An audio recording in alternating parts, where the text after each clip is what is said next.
So what we have done now is we have looked at all types of processes that are possible. We looked at a closed system, cylinder piston arrangement as the simplest thing, but we also saw that its counterparts are screw compressors, scroll compressors. They all do basically the same thing. They trap the working fluid and change its volume and impart energy to it. Then we looked at open systems in steady state and saw that these are the common engineering things from which we have to design everything else. Then we saw open systems in non-steady state. And during this discussion, we said that depending on the type of machine we are looking at, this machine has certain characteristics. For example, we said that if it is work in or work out type of a machine, then Q dot is not possible. We cannot make a turbine where you can cool it or heat it at the same time get the working substance to expand. Same thing with the compressor, that if we said make me a compressor where I will compress it at the same time heat it also, such a machine cannot be made.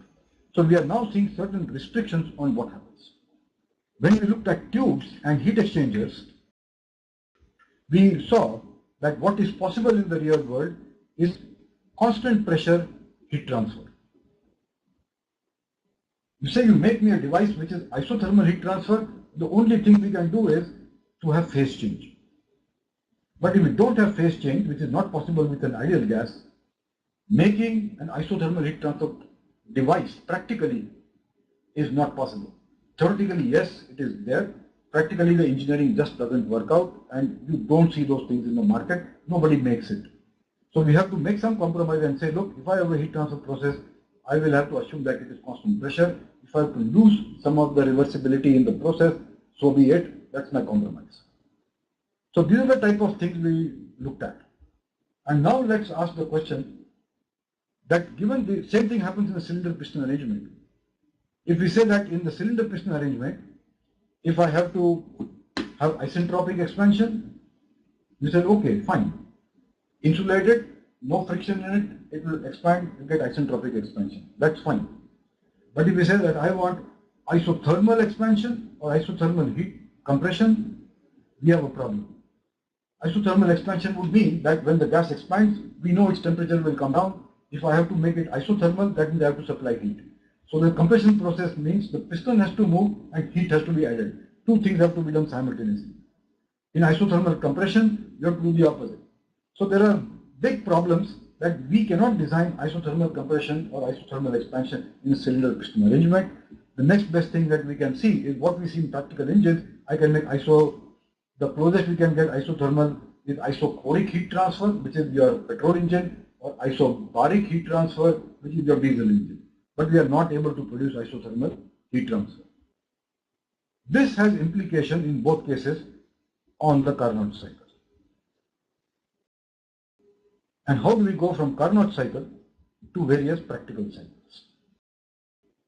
The other thing we looked at, we cannot make a work producing or a work consuming device which has a mixture. It has to be either fully liquid or it has to be fully vapor or an ideal gas. We cannot pump in a wet state. We cannot expand wet steam very much in a turbine. Up to 0.9 quality we can do it, 0.6 quality, 0.3 quality is not possible. So thermodynamics tells us you can do it, practical engineering tells us not possible, don't worry about it. Try something else. So what we will do is, before we look at the practical cycles, we will now revisit the Carnot cycle and say, well, what is it that is possible in closest to the Carnot cycle and what is not possible in the Carnot cycle. And that will tell us what becomes a practical cycle. So that's what we are going to look at next. So what we are saying is that we will look at practical realization of a Carnot cycle. And we have 4 possible combinations. The working substance, as we have now learned from this course, is that I can either treat the working substance as an ideal gas or we treat it as a vapor. So there are 2 distinct categories of working substance. We also learned that we can have a closed system or a flow system, which is something flowing through a circuit. And it tells us that I can make an ideal gas in a closed system, which is a cylinder piston arrangement, or I can make vapor with a closed system, again a cylinder piston arrangement, or type of scroll arrangement. So that's one type, two types of cycles that one can make. We can also make an ideal gas and say that I'll put it through a flow system and make a Carnot cycle. Or I can take vapor and put it through a flow system and make a Carnot cycle. So it tells me that we can have four possible ways in which we can think of a Carnot cycle here. What happens in the first module, in the second module, we had learned that to make a Carnot cycle, on the TS diagram, what we said was there has to be two isothermal processes, two isentropic,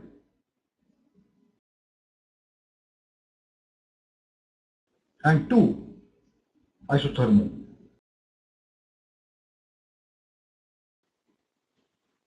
And we started with the argument that I want everything to be reversible, and if everything is reversible in a cycle, that is the best cycle that we can make, and that is what we said in the Carnot cycle.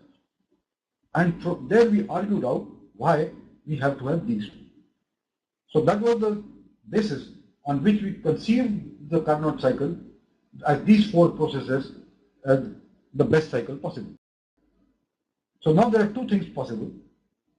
Either this cycle could go in this way, that way. That means it starts state 1, state 2, state 3 and state 4. And we see here that if say take process 3 to 4, then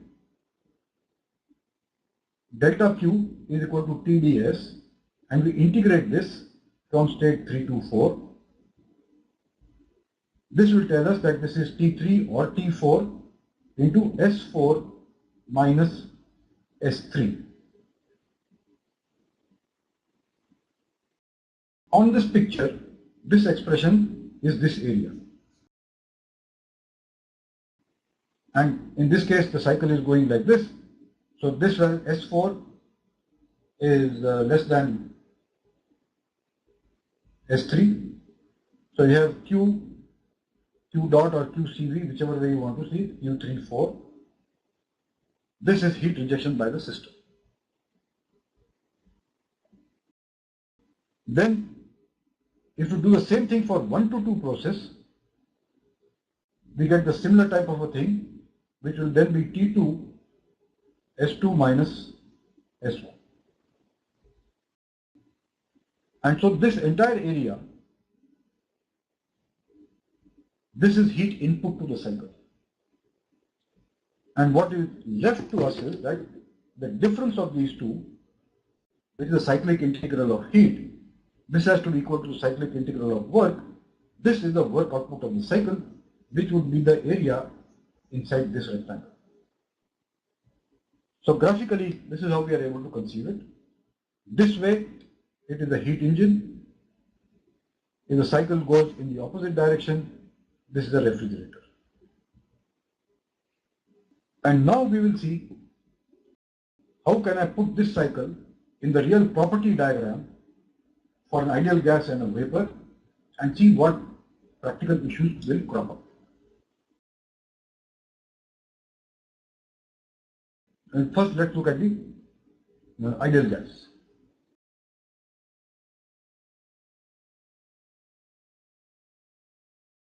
How do I realize these processes, and we'll put that up on the PV diagram. I have shown a heat engine here. The opposite of that will be the refrigerator. So to bring it on this diagram, let's first look at something we have learned now in the properties of a pure substance, that on a PV diagram, a line like this is N equal to K, which is the isentropic process. And a line like that will be N equal to 1, which is the isothermal process. This is S constant, that is T constant. So we can put these two. This is isothermal, and the other line this is isentropic. What it tells us that we can show this cycle, I need to make two isentropics and I need to make two isothermal lines. And that's what I've drawn in this thing. So we will say that the isentropic lines are here.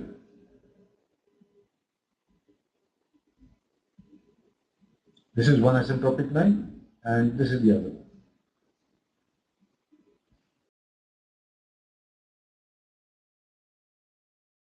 This is S2 equal to S3, this is S1 is equal to S4. Now we draw the isotherms. So this is one isotherm and this is the second isotherm. And now we complete the mapping of the states into this. This is state 1. This point where these two intersect, that is state 2. This is state 3. This is state 4. So now let's see what is it that we get. And what we are looking at is, let's say a cylinder piston arrangement into which we move this piston up and down, heat it, cool it, and get work out of it. So volume tells you where the position of the piston is in that sense. So what it tells you is that this is the maximum volume in the cylinder piston arrangement. So state 3 will be somewhere there. We compress it and come to some point to state 4. And this is an isothermal process. So during the isothermal process, which is your 3 to 4, we have to have the piston moving and your heat rejection.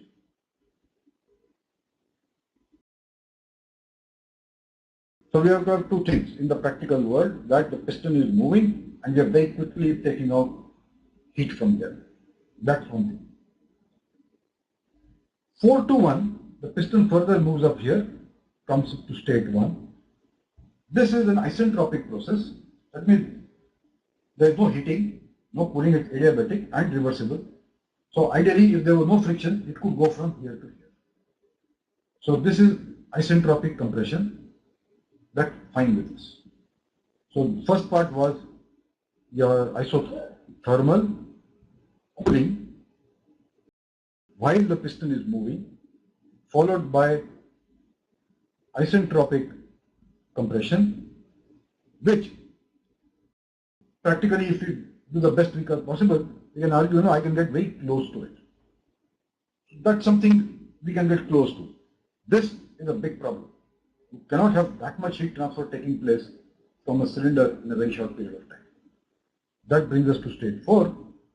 So we started here, we can call this as state 3. It came to 4 as an isothermal process. Now 4, it comes to 1. Okay, so that was the isentropic compression. From state 1, we are getting this line, which is an isotherm, which is 1 to 2.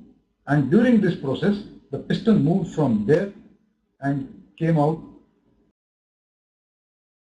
say somewhere here. This is state 2.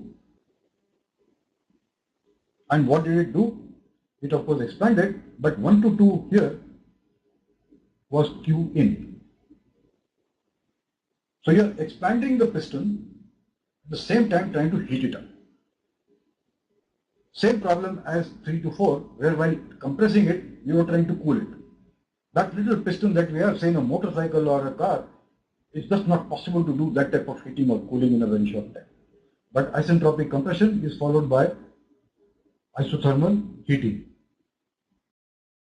So this is a big question mark, cannot do. Isothermal heating, the next big question mark, we cannot do it. And then 2 to 3,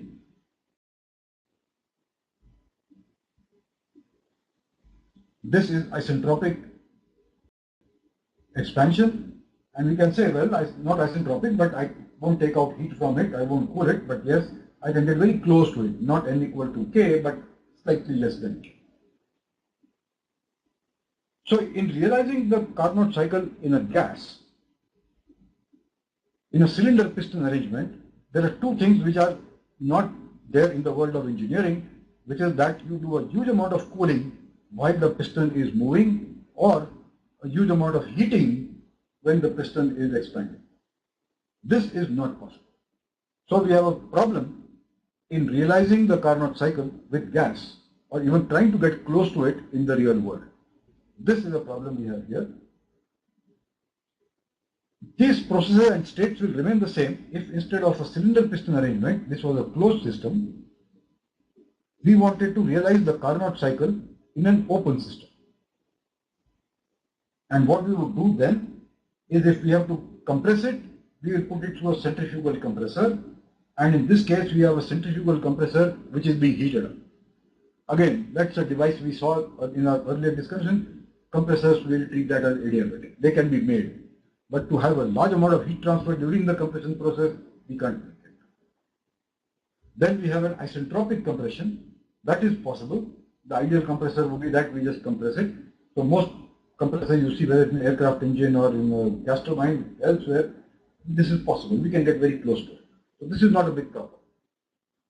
1 to 2 is an expansion, so we have to use a turbine.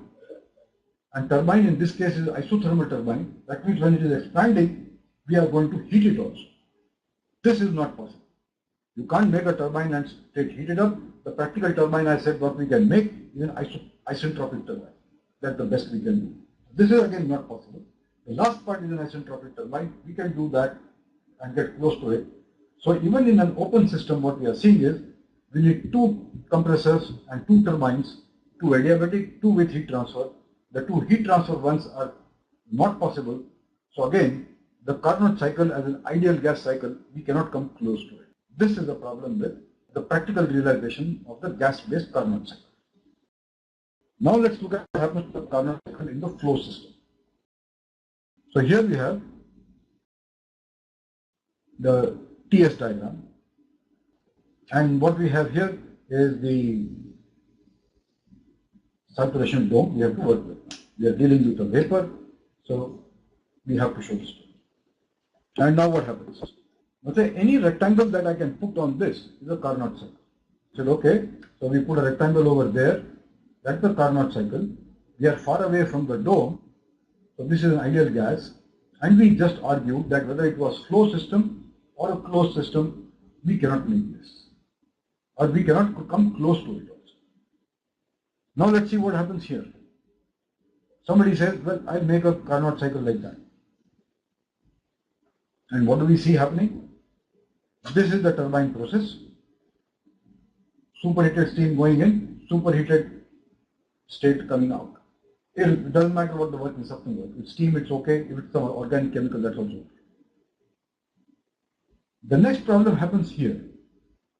What we are seeing here is that this is a constant pressure line here, and this is a constant pressure line here, and as you go up, pressure increases. So this process from here to here, cooling is taking place. That means you are rejecting heat. So this is cooling, plus at the same time, pressure is increasing. You cannot increase pressure without doing work. So that becomes a complicated process. We don't try to do it.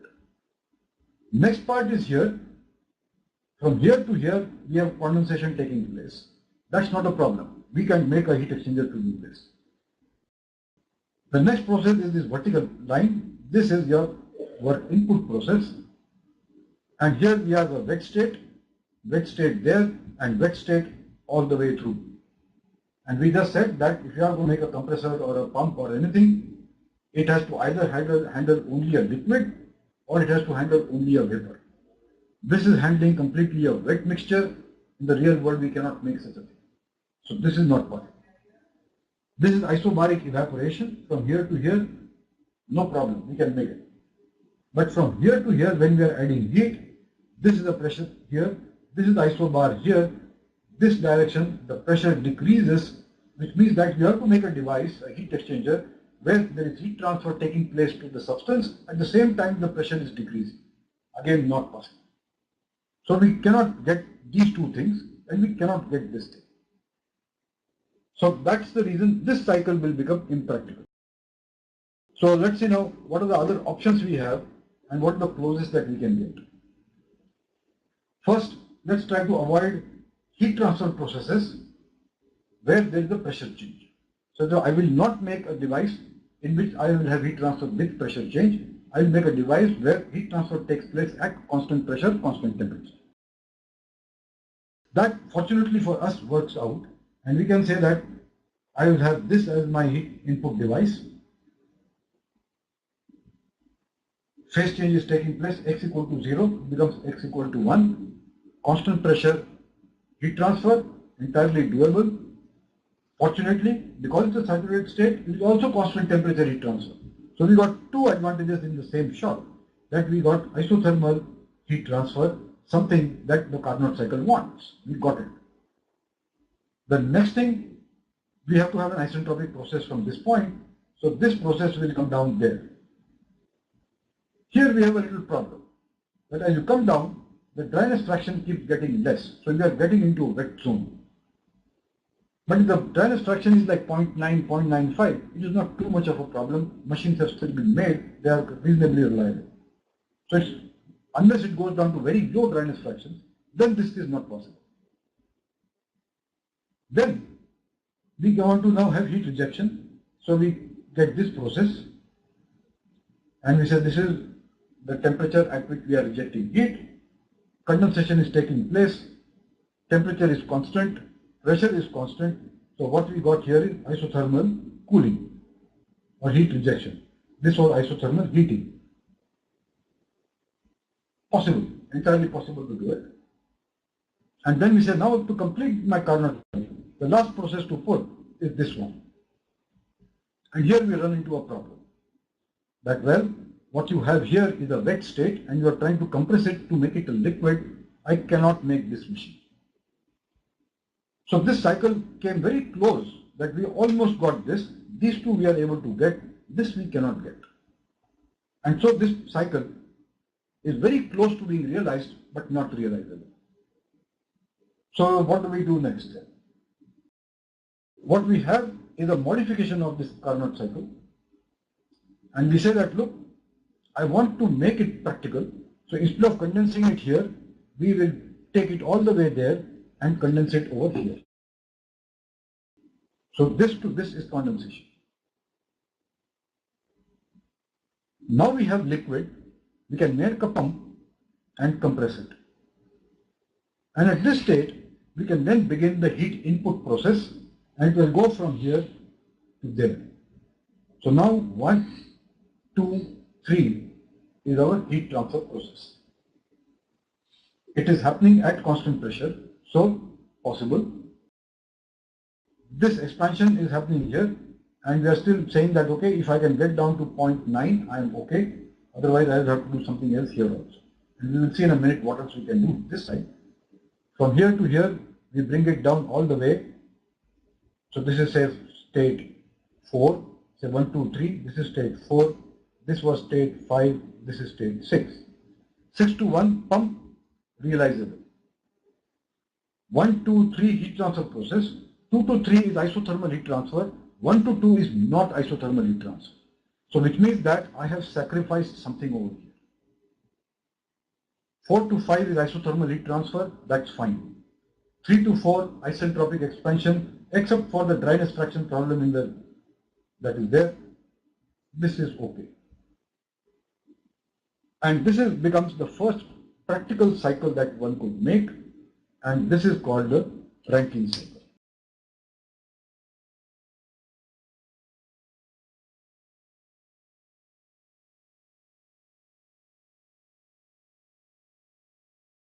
And in some sense, this is what the first steam engine was all about. You had a boiler into which we pumped water at ambient conditions. So that was like 1. The boiler heated it to produce steam, which was somewhere there. This steam was taken out of the boiler and put in the cylinder piston arrangement and expanded. So that expansion wasn't exactly like this, but very close to this. And then after expansion, that was an open system, that steam was thrown into the atmosphere. And then we keep getting fresh water, put it in there, and do this process, expand it, throw it out. So 4, 5, 6, the heat rejection process was not there in the original steam engine or any steam engine that came afterwards, but this formed the basis of trying to make the flow type of a power cycle, which is the standard thing now in all types of power generating systems. So before we go there, let's look at this process 1, 2, 3 and see what does it tell us about the thermodynamics of it in the context of a qualitative way of looking at how good is my Rankine cycle compared to the Carnot cycle. Okay, the Carnot cycle, ideally, if we had made it up to this point, we would say, well, make a cycle which is like this. Then you would have got the Carnot efficiency, or this cycle would be the same Carnot efficiency, but what we have done now, instead of this cycle, which was the Carnot cycle, we have gone this. Our efficiency has come down, and let's see how and why and by how much. So for that, we will look at the process separately. Okay, so this is the process that I have drawn here. This is a constant pressure line there, and constant pressure line there, and the constant pressure line that goes over there. And now we know that these are all compressed liquid states, and this is a saturated liquid state. So we ask the question, what is all the heat which was added from 1 to 2, whether it's a closed system or open system, doesn't matter. Let's just say that, say this Q12, or flow system would be Q dot. We added heat at some temperature, then little more at this temperature, then little more at this temperature, little more at this temperature. So if I have to make it on a TS diagram, and we put all these states together, then we do what we did for this part, integral TdS as the heat added in that process. But now what is happening is, we have a process where entropy is increasing and temperature is also increasing.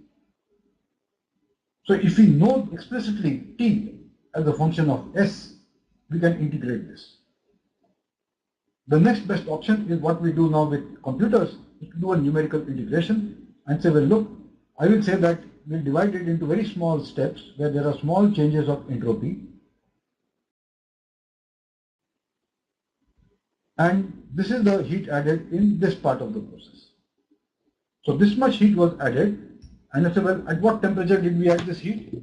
We'll say that we'll take the midpoint of this and say that this is the temperature at which this much heat was added. This we will do now with the next one also. So this one, then with this one. So then we will say, okay, now what happened in this part? Well, this much heat got added, and the average temperature at which this heat got added was this much. So like that we can integrate it and then compute from here that this much heat was added at this temperature, this much at this temperature, this much at this temperature. So we can get some sort of an average temperature at which we added this heat. And this temperature was constant there, say we call it T2.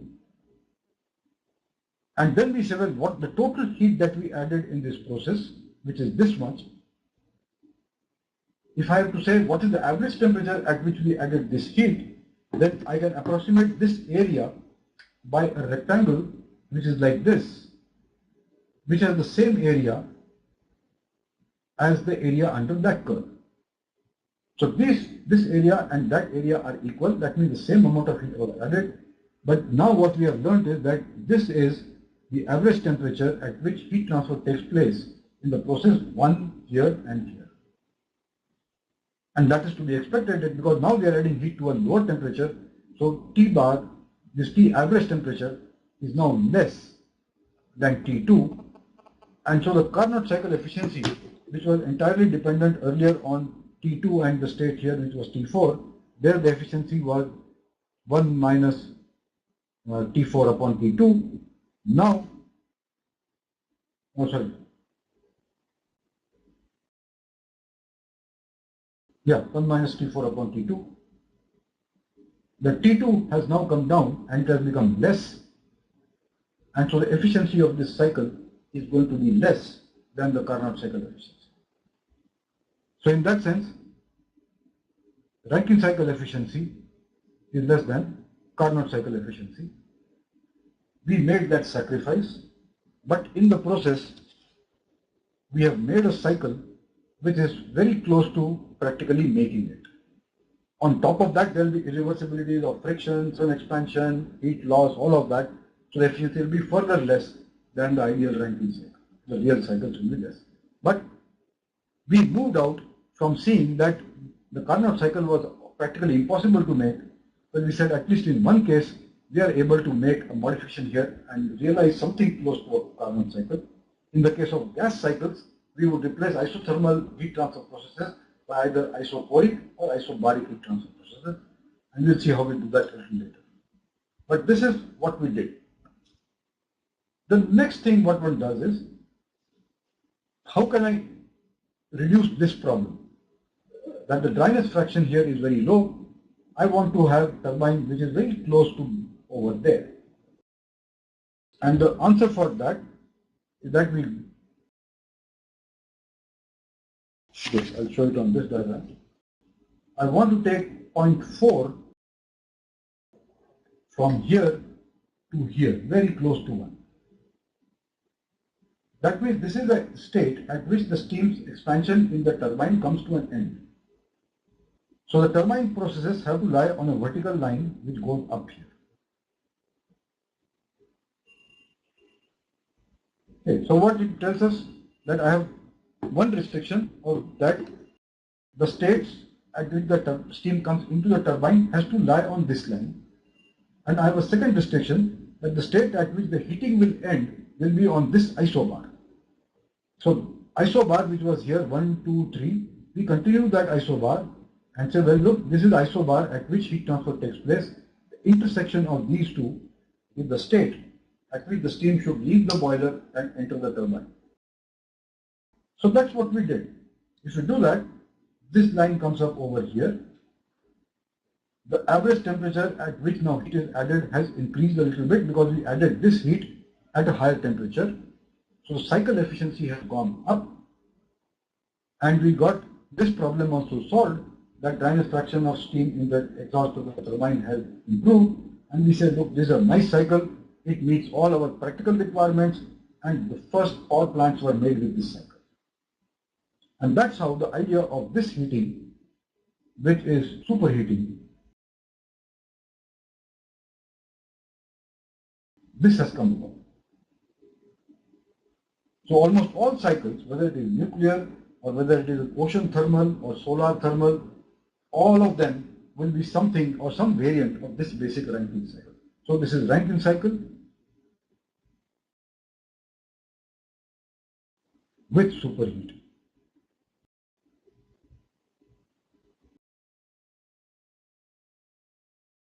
Okay, so this becomes a practicable cycle, and all engineering happens with this. And the reason for bringing this up is very simple. If I want to increase the efficiency of the cycle, I have an option of reducing this temperature or increasing the average temperature at which heat input takes place. This is isothermal heat transfer. So this is dependent by the condenser, which is directly related to your ambient. You cannot play too much with the ambient. You're dumping too much heat into the surroundings. The water body, ocean or a river or a canal, that has to take away the heat, or the atmosphere has to take the heat. Idea is, how can I increase the temperature at which we added heat, the average temperature at which we added heat. So everything we want to do is to take this point as high as possible. And this very simple fact becomes the basis of doing all R&D related to not just steam power plants, but also gas turbines, aviation turbines, everything. So what we see happening in the real world as greater and greater efficiencies happened because of this very fundamental motivation that comes from very simple thermodynamics that we are now learning. That's the far-reaching implication of what we do. So this temperature kept going up, and that's what happened historically. 1920, the first power plants were made with very low pressures. The first steam engine was something like 3 bar, 4 bar pressure, very low. Then this temperature started increasing, they kept going up, and the way we could do it was happening because of two things. When they would increase this pressure, the devices would break, fail, explode. And so that needed new materials and better manufacturing process. Remember, the beginning of the industrial revolution started with casting, and riveting came very quickly. That's how pressure vessels were being made. Later on, we started getting steels. Then we started getting welding. And as those things started happening, then came forging, hot rolling. And with each one of them came alloys. We got alloy steels. And with each one of those things, this temperature kept going down. And that's what's happening now also, that we are trying to increase the current limit of say like 565 degrees Celsius. There's effort to increase this to 710 degrees Celsius. This will take another 5, 6, 8 years to happen, but the big challenge here is the material and how do we make it. The thermodynamics tells us that, look, this is what you need to do, which material to use, how do I manufacture it, what is its cost. This is where a lot of research also is going to happen. But all of that research is coming from this motivation, which is coming from this motivation. Okay, so that was an important thing, that how do we quantify the average temperature at which heat transfer takes place in a cycle.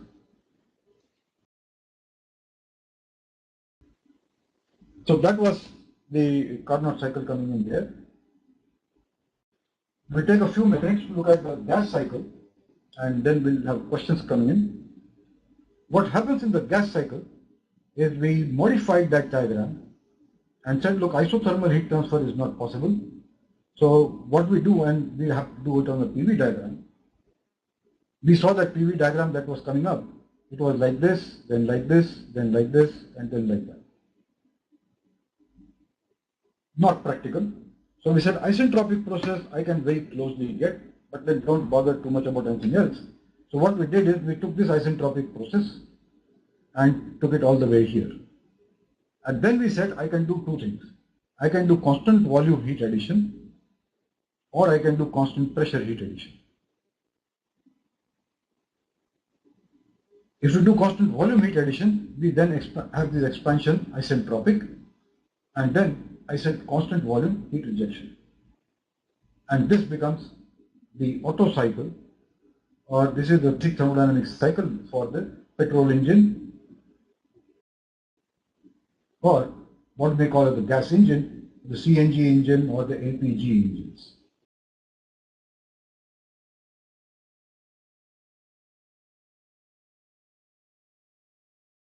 Or when we went into this route, then we got the diesel cycle.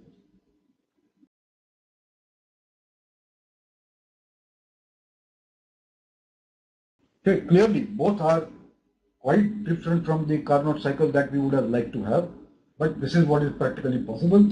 And what we have done here is that in this cycle, we put in a mixture of air plus fuel, ignited it suddenly, its pressure went up, that got approximated as a heat transfer. And here, we open the exhaust valve and let everything come out and expand to ambient temperature, and we got that as the cooling, equivalent of a cooling process. In the diesel engine, during this process, we injected fuel, increased the temperature, and then stopped the fuel injection at that point when the piston had moved a little bit and allowed it to expand, so-called isentropic process. And then we got this thing. So both cycles became practical, but both cycles have an efficiency less than the Carnot efficiency, but both are practical. So we'll stop by making one more thing, that what we have drawn here is something what we will call as an air standard cycle,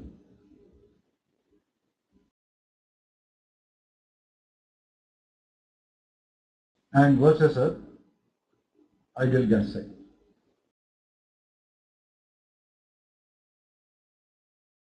Oh, sorry, the real cycle.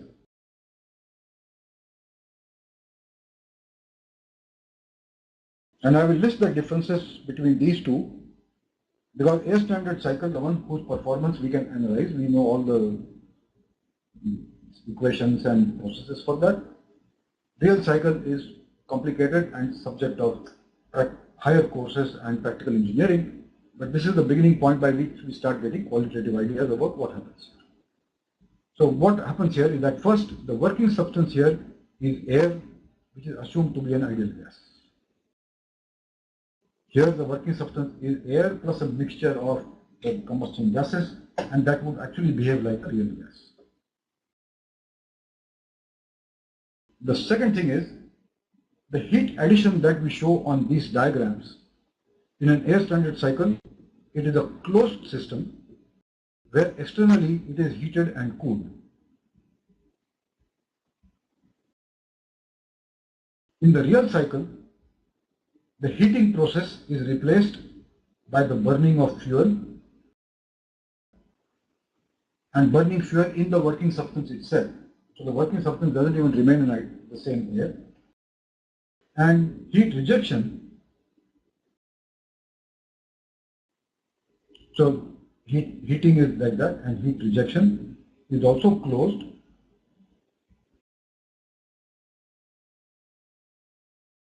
Heat rejection is replaced by an exhaust and fresh intake.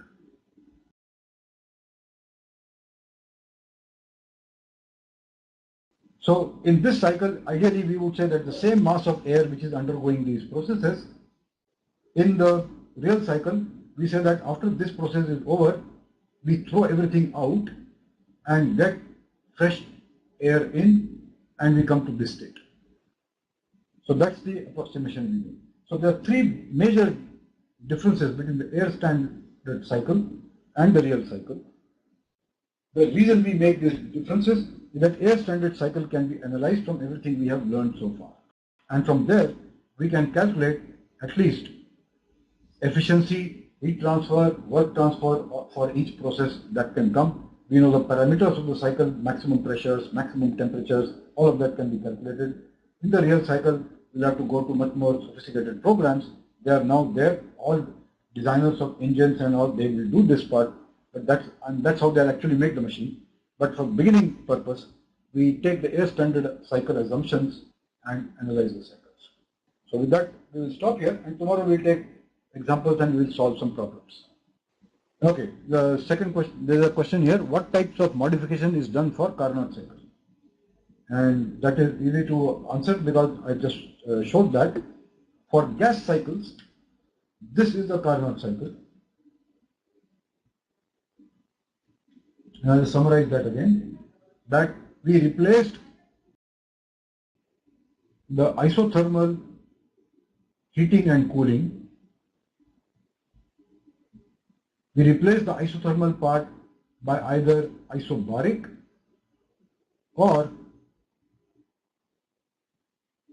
by an isochoric process, constant pressure heat transfer or constant volume heat transfer. That's what we have done. In the vapor cycles, the modification that we did is that instead of getting wet states here, we condensed it all the way to a saturated liquid and then compressed it. And then we started adding heat. So the heat transfer is not isothermal heat transfer. So what here also we did the same thing.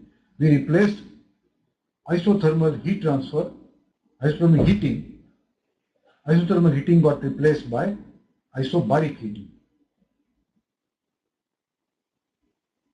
This got replaced, but isothermal cooling is still there because we are condensing it at constant temperature. So in vapor cycles, we replaced isothermal heating by isobaric heating, and in ideal gas cycles, we replaced isothermal heating and cooling by isobaric heating or isochoric cooling. So we replaced both processes here by something else. In the vapor cycle, we only replaced the isothermal heat transfer process by isobaric heat transfer process. That's the difference we have. Okay? So that's the question. Then what are the effects of friction in a nozzle and a diffuser? So that's the question now. Effects of friction in nozzle or diffuser. Okay, so here is what happens. Say we have a nozzle.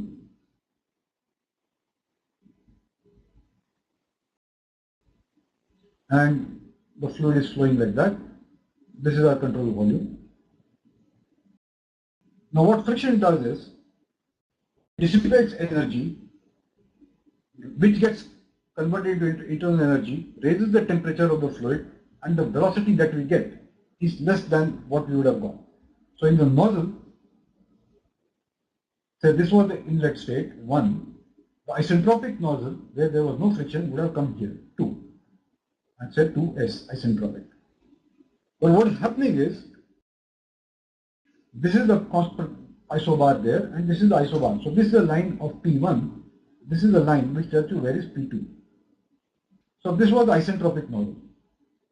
The real nozzle, because of internal irreversibilities, its entropy has to increase. But if we expand it from the same inlet pressure to the same outlet pressure with increasing entropy, that means the state has to lie somewhere there. Entropy has increased, pressure is still the constant, and now the real nozzle, because of friction, does this thing. Okay, the diffuser does the opposite. So it has increased the area and increased the pressure from here to here. So the initial state was there, it went to that state. So this is TS. These are the two isobars, P1, P2. And now if there is friction inside this, what it will do is, it go there somewhere, and the temperature will also increase. So that's what the diffuser will do.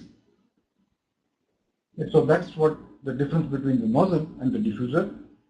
And the way we characterize this is that isentropic efficiency, as we defined earlier, if you recall the third module, this was defined in the case of a nozzle as velocity change in the real case divided by velocity change in the isentropic.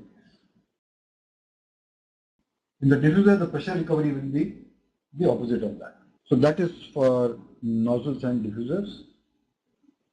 What we have done today is completed our discussion on various types of devices with which we make systems, and that gives us all the tools for doing any practical engineering. And I'll give examples tomorrow with how the engineering of a system begins with what we have learned. The second thing we did today is we looked at the Carnot cycle and said, what is the best I can do to make it realizable? And why we saw that the Carnot cycle itself, as it is, cannot be made because of practical restrictions. We modified some of those, relaxed some of those requirements, sacrificed the efficiency a little bit, and got the cycles that we can make. So tomorrow we will look up some design problems of how we make a system, and we'll solve some problems in tomorrow's class. Okay, thank you.